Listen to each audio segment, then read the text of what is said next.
It's the Chloe Roberts Show.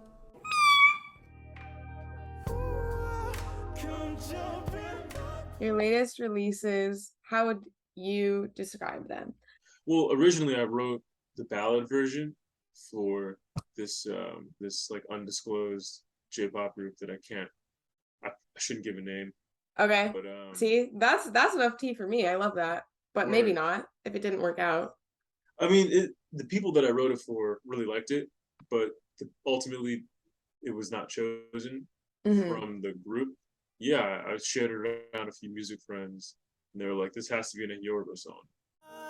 To pull you through. You wanna feel And I was love. like, "All right." And so I just like kind of continued putting my hands on it. And after a while, I got really proud of like the vocal performance on it, and I was like, "Yeah, okay, cool." So and it just feels a certain way. You know what I mean? Like there's a certain Definitely. direction. Like it feels very uplifting and like wholesome, and I'm cool with that. Yeah. Dude, no, my jaw dropped when it started playing. I was like, wait. Right. Because it was Okay. like different and impressive and things kept happening. And I was like, Yeah. whoa. Like Yeah. the orchestral swells. Yeah. I'm such a sucker for orchestral stuff. And then you made it so your own with like, chopping it up. Yeah, and then I was wondering how the radio edit came to be. Were you just forking off like while you were editing? You're like, I want it to be this way and that way? Or did you finish it and then realize like I want to do something different as well? I finished it, and I was like, "Do I like this song like this, or do I want it a different way?" And so I had this idea of just like putting it over like you ever seen the original Pokemon movie? I haven't. There's like this UK garage track in it. That or like Pokemon the movie 2000. And I thought of that for some strange reason. And I was like, what if that but R&B?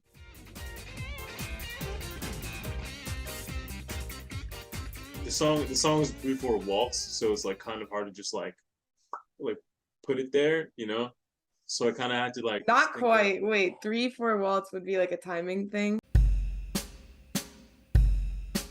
yeah, like waltzes or like jazz songs in 3/4, Okay. like the ballads. Yeah, then the songs in 3/4. It's like a waltz. And then you Yeah, moved it to be basically in 4/4, but basically like a quirky 4/4. yeah. Like in the UKG situation, it's not even quite UK garage. It's just like some jumpy, skippy like house. Yeah. No, But I was gonna yeah, say it feels like that one felt really trancy to me. yeah, for sure. I literally kept spacing out. I It's kept supposed to like be that. doing other things. I'm like, wait. It's cool to just have on. Yeah, You're playing mind or it's boring, tricks. or it's boring. Either way. No, it's not boring because if it was boring, I'd be mad. Oh, word. Okay.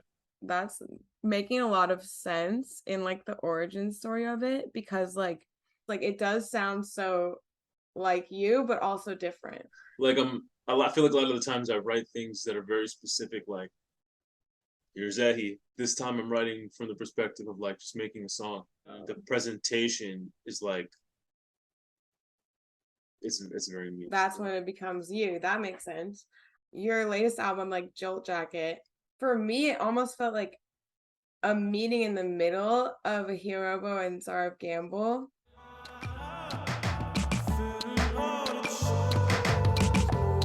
Like, Honestly, yeah, yeah, yeah. And like even the first track, like it starts out kind of Ehiorobo and then there's like a shift. yeah. And then it goes like more experimental. So do you think a hero, sorry, and Czar of Gamble are more like fusing, or do you think it's gonna push Czar of Gamble more? I think I learned a lot while making that Zarf Gamble album. I originally started off like making very like backpack rappy type music when I was like a teenager, like 13, Okay. 14, 15, like reading XXL magazine, rapping with my older brother and his friends that were like years older, trying to really be that, and then I realized Cute. I really like singing a lot more when I was 16, 17. I feel like Ehiorobo, the music project, as well as it just being what I like to do, an extension of me. Yeah. It was always a fusion, but there was like a gnarliness that came with the Czar of Gamble album that felt really honest because of shit that I just happen to like. Hmm.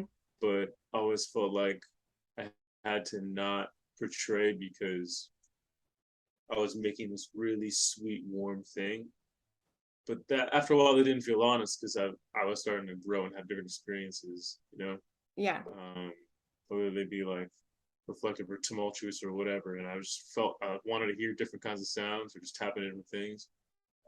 But also like I didn't want to alienate listeners, so I made a Czar of Gamble project or a different alias, just explore it. And then I feel like I liked it a lot, and it seemed like a lot of people seemed to enjoy it too that like my stuff anyway. And I was like, Right. what can I do to fuse this, or at least have the next evolution of whatever I do feel like I'm not sacrificing any honesty and just making things that I actually really genuinely liked. And it ended up naturally fusing together.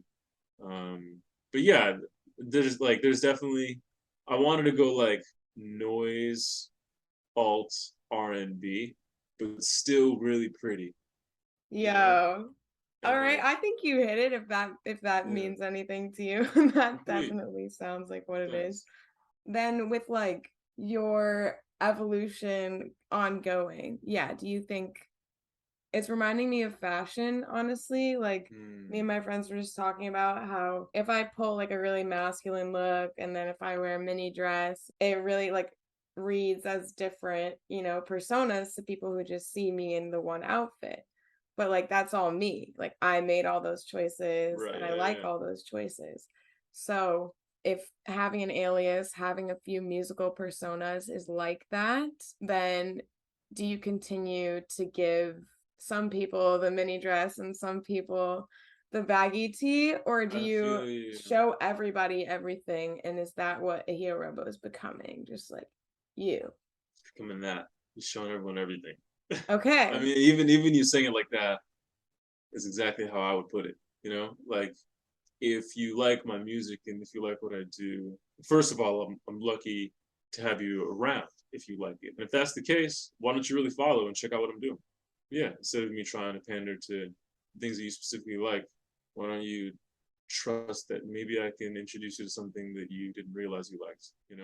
Okay, let's go. No, I think that's definitely like a good, more like fulfilling path to be on. Yeah. Being true to yourself. Let's go. And then hearing Jolt Jacket and then going into Beyond the Stars, it's like definitely more pared back, more like acoustic, natural sounds. Yeah. Do you think that's an avenue, like one of the like other outfits you're gonna try on, one of the things you're gonna keep experimenting with, or is it kind of like just something that like felt right without an implication of like a new direction? I kind of felt right. I mean, there are different things changing within me and how I'm experiencing living life that kind of make me want different types of sounds. I think it's going to continue to happen. Yeah, Beyond the Stars to me, I try to take it one song at a time. I just kind of make stuff. There was a lot of experimenting with sounds before I got to Joe Jacket, and then I was like, oh, I'm doing this, and it should be like this. Sure. But with Beyond the Stars, I just kind of had this song, and I was like, this feels like really warm and uplifting and wholesome, but also alternative and like a little wonky with the Oh yeah. piano. And what else could pair with that? I just try to take it one song at a time. Like what is this Yeah. presenting, and how can I make this do what it's doing, and like how can I be the one to make this message unique? Like why should I be the one making this song?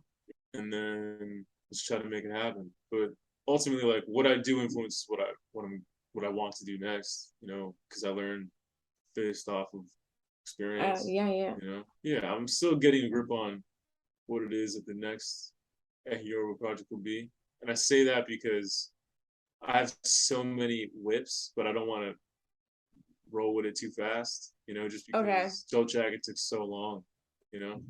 Right. Wait, how long it was? I started in like 20 late 2017. I'm pretty sure I started working on it. But like Wow.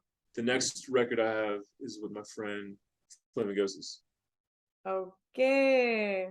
That's a fan favorite. Yeah, we're both psyched. Okay, cool. Yeah. And production is like such a huge like part of like your voice. It's like another voice. I was wondering like how did you really get into producing? Is it like second nature now? Or is it so it's so much to learn with production, you Yeah, know? it is. I honestly love production because you get to make songs, you know? Um, really, like I started writing and like doing raps before anything, or just like writing poems and stuff and Uh-huh. songs. I think I wrote a song before I wrote a rap for the first time, like when I was like 10. Look at you. And no, I remember this. I'm pretty sure I sang it to like a fourth grade crush of mine on the phone. Isn't that crazy? I'm dead. Isn't that crazy? Where is she now? That's just a funny phrase to even say after that. Where is she now? I mean, No, this is that's like that like Twitter do your thing. yeah, right.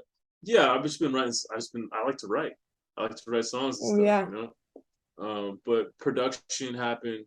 I was like maybe 15. No, I was like 14, and I was making stuff with my older brother who was in college at the time. Hmm. Him and all his college friends would rap, and they knew that I did too. So like we all started working on stuff together. And I was like, That's so sweet. I'd be sending these like 20-year-olds like versus the 14-year-old. So I was like super up on YouTube trying to like put them Oh on my music videos and God. stuff. That's where I learned Wait, about where's production. this content? Is it buried? It's out there. Really? If you look up Sir C on YouTube, it's out there. Sir C? Like Yeah, SIR, space. the letter. That's the letter. All Yeah. right. We're doxing. We're doxing. I mean, it's out there. What's true is true. And yeah, I was like no older than 16 Yeah. with those tracks. You know? Gotta start somewhere. Yeah, you do. And so you got your hands on like producing right then, like Like on between 14 GarageBand? to 7. It What were was you using? GarageBand first. No, it was FL Studio. No, GarageBand, then FL Studio, and then Pro Tools. Okay. But like, I got this program called Machine. You ever heard of that? No. It's by Native Instruments. Looks like it's like a hardware software kind of integration thing. I'm just gonna show it to the camera just because it's Yeah, relevant. This is like the absolutely. Mark 1, the first Please. version they put out. It's like I got Ooh. this when I was like 17. Used it for everything. Every beat on Jolt Jacket is made on it too. Really? Yeah, straight up. That is a versatile little box, my friend. Yeah, not every beat because like it's some tracks that don't really have beats on them like that. The gummy Wait, dude. pads. What's up? The song in the underpass? Who Yeah, is that? that's my friend Radcliffe. He's funny. Right? Was that Yeah. planned or like all improv? He Like just what? I told him what kind of character he should portray as, and he just improv that. He performed. When we keg stand, we keg stand. When we dance, G. I'm not playing around. That was a fun touch. What made you decide like we need a little breakdown? It's kind of old Because school. yeah, I mean the album itself, uh, it was definitely like very conceptual from the beginning. I had this whole space and this whole setting in this like secret city that everything was set up in, with Whoa. like these characters interacting.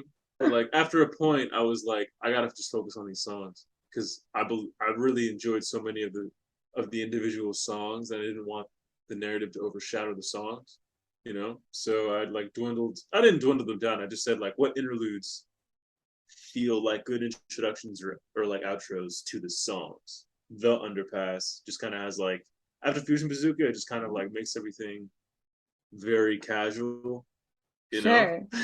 and like funny. So then it's like kind of like a palate cleanser, but also like you realize you're in a space. You're like, oh, this didn't happen in a vacuum. It's like people out here that are, That's you know what I mean? true. Wait, And I'm Yeah. very much looking forward to a re-listen, really envisioning a whole like cityscape. Cool. And I have to touch on lyrics because like I'm such a lyric snob, Okay. and your lyrics are so special. Thanks. They're just like fragmented, visual, visceral, like, Wow. you know, it's like esoteric, but you still resonate with it Wow. and Okay. accessible. This is So awesome. yeah. Go on. Okay. Okay. Yeah. No, I'm just throwing adjectives, but I mean it. I really Yeah. do. Like it's Are you going really train of thought, or are you living in a place where you're like all these things are happening here? it Yeah. usually starts with the music. I know how I want to write it in terms of the cadence and like even delivery and like literal like syllable verbiage, Sure. like how my mouth should sound on top of this thing, you know?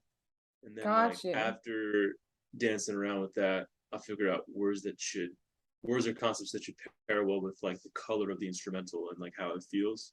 I feel wild saying the color of the instrumental holding my hands like this. No, we're So, here. We're but like, here.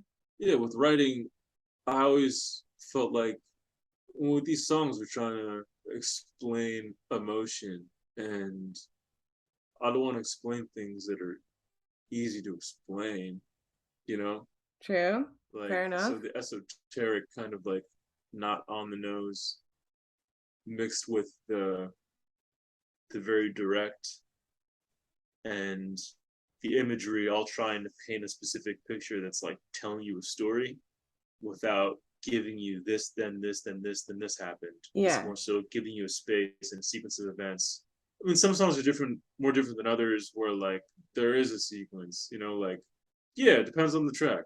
So when you said the like syllables and stuff, would that be like, Yeah. oh, this definitely needs an O sound? Yeah. And then like finding a word to match that? Okay, Yeah. cool. I love that. Very poetic. And one of my favorites of all time is Yeah. Gilderoy Lockhart. Yo, okay. Towards the end in the lyrics, I looked them up online, but to me, they're different from what it says online. This one, there's your eyes look kind of, to me, your eyes look kind of like mud, but online it says like mine, which is Mine. It's mine. like mine. Okay, I can accept that. I like it. Okay. Her Right. phone's full of funny clips, and then there's a question mark. For me, it's his soul is full of foreign flicks. That's What it. is it?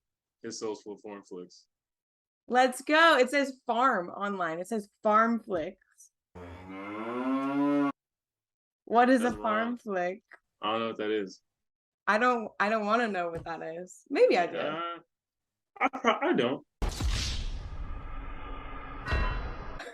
They can keep that. Amazing. Okay. So I just want to like give you a second to wrap up. Is there something you want to say about like an upcoming project or advice or any closing? Yeah. I would say upcoming project. Stay tuned for some music. A special project, special collaboration project, as well as a fall tour. I'm touring North America with Flamingos and Blockhead this fall. Can't ask for Come more. do a show. But beyond that, just take care of yourselves. You know what I mean? Just like do what's right to keep your inner world and outer world. Mint, like Mint. the tea. Yes. Full circle. All right. Thank you so much.